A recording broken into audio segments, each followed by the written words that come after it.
अपने आंख से देख के आया हूँ। खास करके मैं जो भूगोल गांव गया वहाँ मकान वगैरह बहुत डैमेज हुआ है, क्योंकि इतना पानी आएगा तो डैमेज होना था। कोई जान माल का हमको रिपोर्ट नहीं मिला, लेकिन लोगों का खेती, लोगों का घर बहुत डैमेज हुआ है। और हम लोग लगातार ये बात बोल रहे हैं, उस पर काम भी किया है, बहुत काम किया है। उसका प्रभाव है कि इसके प्रभाव को भी मिनिमाइज किया है, कम किया है। कोई कहे खत्म हो जाएगा, वो तो दुनिया में खत्म नहीं होगा। मैंने पानी को तो नहीं रोक सकते हैं भाई, बारिश होगा पानी आएगा।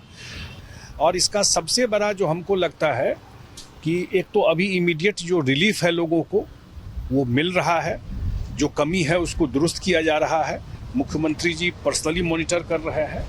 लेकिन एक बात जरूर है, इसका लॉन्ग टर्म सॉल्यूशन, और लॉन्ग टर्म सॉल्यूशन बिहार सरकार के बलबूते जो है वो कर रही है। लेकिन मैं शुरू से बोल रहा हूं कि इसका लॉन्ग टर्म सॉल्यूशन नेपाल में है, और नेपाल में हाई डैम बनना। आज कोसी में जो बराज बना हुआ है 6,61,000 में, उसका स्लैब तक टच कर गया था पानी। वो वेव का पानी वो जो बराज के ऊपर तक से क्रॉस कर गया। ये डेंजरस साइन है। टेक्निकल लोग ज़्यादा बता पाएंगे इस चीज़ को। ये डेंजरस साइन है, और जिस स्तर का पानी आया था, जिस लेवल का पानी आया था, उस हिसाब से कम जगह डैमेज हुआ, क्योंकि सरकार का बहुत जगह काम किया हुआ है, प्रोटेक्शन वहाँ पर हुआ है। तो अभी तो इमीडिएटली रिलीफ देना और लॉन्ग टर्म सॉल्यूशन जो हम लोग केंद्र में भी बात कर रहे हैं, बिहार सरकार भी इनिशिएट कर रही है, जो नेपाल से बात करके हाई डैम बनाना, उस तरफ कोसी में, कमला में, गंडक में और बागमती में। और जब तक वो नहीं होता है, इस बार हम लोगों ने बात किया सरकार में, जो एनडीए की सरकार केंद्र में, तो हम लोगों ने बात किया, और जो बिहार के तरफ जो बनना है, मैं टेक्निकल बात फिर बता रहा हूँ कि बिहार के साइड में जो नदी है उस पर जो बराज बनना है, वो प्रपोजल बिहार सरकार भेज रही है, और केंद्र सरकार भी टीम भेज करके उस पर स्टडी करा रही है। उसमें अरेराज जो में गंडक पे ऊपर, ढेंग में बागमती के ऊपर, कमला में ऑलरेडी जब मैं मंत्री था तो सैंक्शन किया था, जयनगर में जो ऑलरेडी काम चल रहा है, और उसी तरह कोसी में बनना। ये 3-4 बराज बनेगा तो इसके प्रभाव को मिनिमाइज किया जा सकता है। जिस स्केल का पानी आया है, इसका मतलब क्लाइमेट चेंज, पर्यावरण में बदलाव, ये सारी चीज़ें कोई कल्पना नहीं कर सकता था कि 6,61,000 क्यूसेक पानी आया है। जो लोग भाषण दे रहे हैं इधर उधर, अगर उनके समय में ये पानी आता तो कुछ बचता नहीं। ये तो सरकार का, विभाग का किया हुआ काम है, जो बहुत जगह डैमेज नहीं हुआ। और एक जगह सारा प्रयास के बावजूद, आप तो वहां जाके भी पूछ सकते हैं। क्या कहेंगे जो लोग हमला कर रहे हैं, और खास तौर से लोग बीजेपी सरकार काम नहीं की है। सरकार का तो काम ही था, मैंने बताया ना, पूरा कमला 20 जगह टूट जाता। मैं ऑन रिकॉर्ड बोल रहा हूँ। जितना पानी आया 19 में कमला देखे थे ना, अभी जाकर देखिए कमला में क्या हाल है। लेकिन जिस जगह टूटा है वहां ओवर टॉप कर गया। इतना जो आरोप लगा रहे हैं, उनके समय में अगर ये पानी आया रहता, वो तो चूड़ा गुड़ भी नहीं दे पाते थे। तो उनके समय में अगर ये पानी आया रहता तो जल प्रलय हो जाता। ये जो हम लोग केंद्र में बात करके कह रहे हैं कि नेपाल से बात करके इसका सॉल्यूशन निकालना, केंद्र सरकार भी प्रयासरत है। तो लगातार आपको पुश करते रहना पड़ेगा।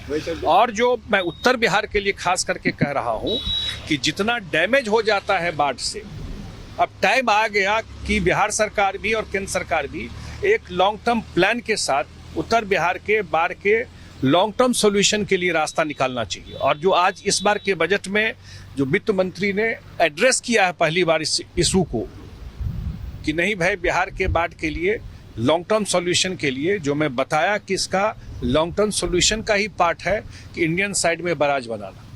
ये अगर 4-5 बराज बन जाता है तो इरिगेशन भी होगा और बाढ़ के प्रभाव को भी कम किया जा सकता है। सर, आप जब जल संसाधन मंत्री थे तो उस समय ये एक प्रॉब्लम आ रही थी कि बिहार सरकार और केंद्र की सरकार में अंतर थे। अब तो दोनों जगह एनडीए की सरकार है, तो क्या लग रहा है, बिहार सरकार तो प्रपोजल भेज दिया, भारत सरकार भी नहीं, बिल्कुल सिंसियरली देख रही है। मेरी बात जो लोग मैटर करते हैं दिल्ली में उन सब से होती रही है। एक समस्या है क्योंकि ये अंतर्राष्ट्रीय मुद्दा है। नेपाल के थ्रू सारा पानी आता है। कोसी में कहाँ से पानी आता है? बागमती में कहाँ से पानी आता है? कमला में कहाँ से पानी आता है? सारा पानी हिमालय से निकलकर नेपाल से आता है। तो नेपाल का पॉलिटिकल सिचुएशन, स्थिति, वो सारा एक बैकग्राउंड है और भारत सरकार सिंसियरली उन लोगों से बात कर रही है। अगर ये सॉल्यूशन इंडिया में होता तो मेरे ख्याल से हो गया रहता अभी तक, क्योंकि ये डिप्लोमेटिक इशू है, थोड़ा सा टिकलिश इशू है, तो उसको फिर डिप्लोमेटिक चैनल से ही बात करके इसका रास्ता निकालना पड़ेगा। और हम लोग, बिहार सरकार और हम लोग जो उत्तर बिहार के लोग हैं, यही बात केंद्र में रखे कि अगर नेपाल में नहीं होता है तो हम लोग हाथ पे हाथ रख के तो नहीं बैठे रहेंगे। उपाय तो ढूंढना होगा इधर। वो तो नहीं हो रहा है, 60-70 साल से नहीं हुआ और हर एक साल डैमेज होता है। अब आप कैलकुलेट कीजिए कि जितना पानी आया डैमेज करके गया, जितना लोगों का पर्सनल डैमेज किया, वो सरकारी कितना डैमेज हुआ, कितना रोड टूट गया, कितना बिल्डिंग टूट गया, कितना राहत कार्य में खर्चा होगा। अभी ये भी तो जो पैसा है जो डेवलपमेंट में लगता है वो पैसा तो जा रहा है दोबारा उसी में। तो अब बिहार के साइड में लॉन्ग टर्म सॉल्यूशन करने का रास्ता निकालना चाहिए। नेपाल से बात करते रहना चाहिए जो हो जाए, लेकिन इस तरफ भी इसका सॉल्यूशन निकालना चाहिए। जल संसाधन विभाग बहुत इफेक्टिव तरीके से काम की। जिस तरह मुझे लोग बता रहे थे, इंजीनियर वहाँ मौजूद थे, दरभंगा के कलेक्टर तक बोरा उठा करके दिए। विभाग के इंजीनियर भी अपने कंधा पर बोरा रख करके कोशिश किए बचाने का, लेकिन जब पानी आप भी समझ ओवर टॉप कर जाएगा 1.5 फीट, तो एक स्थिति के बाद आप नहीं बचा सकते हैं। तो वही स्थिति वहाँ पर हुई। नेपाल सब जारी किया है एक पत्र जिसमें ये बताया है कि भारी वर्षा 2-3 दिन तक लगातार होगी। तो क्या मानते हैं, अगर ऐसी स्थिति बनती है तो कितना अलर्ट रहना होगा? पूरा मैं कह रहा हूँ, 2 चीज आप लोग भी देख रहे हैं। दुर्गा पूजा शुरू हो गया से, अब दुर्गा पूजा में अब तो एक क्लाइमेट चेंज का भी इशू है। अनप्रिडिक्टेबल रेन हो जाता है। बहुत कम टाइम में जो बारिश 24 घंटे में होना चाहिए वो 1 घंटे में इतना बारिश हो जाएगा जो उसका फ्लैश फ्लड जिसको कहते हैं आ जाएगा। तो ये एक चैलेंज दुनिया भर में, तो इसलिए अलर्ट रहना पड़ेगा। इस साइड में भी भारी बारिश होती है। अगर एक लेवल के बाद पानी, अब एक बड़ा टेक्निकल चीज और है, 56 साल पहले कोसी में 7,70,000 क्यूसेक पानी आया। 56 साल में कोसी में हर एक साल जो पानी आता है वो सिल्ट लेके आता है, गाद लेके आता है। अब कोसी का जो बेड लेवल है 56 साल में कितना ऊंचा हो गया होगा, उसकी कैरिंग कैपेसिटी कितनी होगी। अब उसको जब तक आप डिसिल्ट नहीं करेंगे, अब वो तो खर्चा है, गाद की सफाई वहां नहीं करेंगे तो कैरिंग कैपेसिटी भी कितना है ये कहना मुश्किल है। तो ये सब चैलेंज है, डिसिल्ट करना, कैरिंग कैपेसिटी बढ़ाना।